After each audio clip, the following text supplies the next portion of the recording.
Do you want to make a dish that makes everyone happy? This is Maqluba. Whoa! Okay, Perfect! Perfect, right? This is a very detailed recipe, so buckle up. Auntie Aman takes an eggplant and cuts it in different sizes, salts it, removes the excess water, and then fries it. And this keeps the consistency of the eggplant firm and it doesn't get mushy. Then she thinly slices a yellow onion. And she says that in order to get the lamb that's correct for this dish, you should ask for lamb for maqluba in the Arabic store. This is a pressure cooker and she puts a little bit of oil to cover the bottom and also ghee.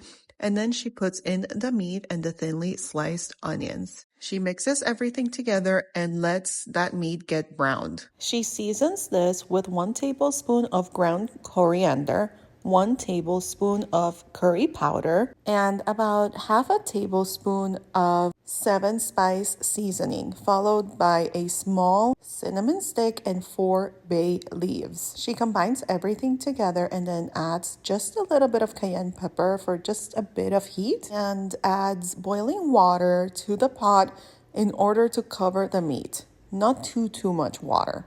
Now you're gonna cook this meat in the pressure cooker for from 40 minutes to 1 hour. And then it's time to clean your rice. She uses basmati rice and she cleans it thoroughly until the water runs clear because she says this is what makes the rice not stick together.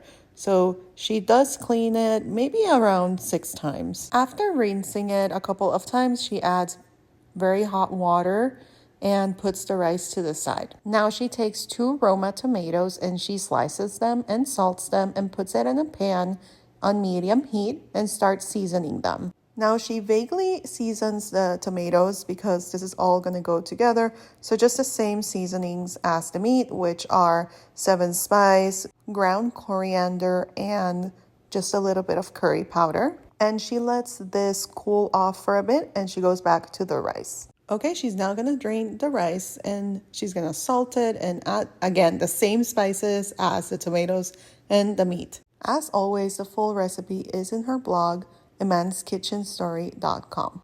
Okay, and then now she makes this step in which I found that new. She actually uses her hands to incorporate all the spices in the rice. Now we take the tomato mix, add the previously fried eggplant, and add chickpeas. And these chickpeas come from a can and she just drained them and washed them real quick. So to the tomato mix, we added the eggplant, the chickpeas, and this is broth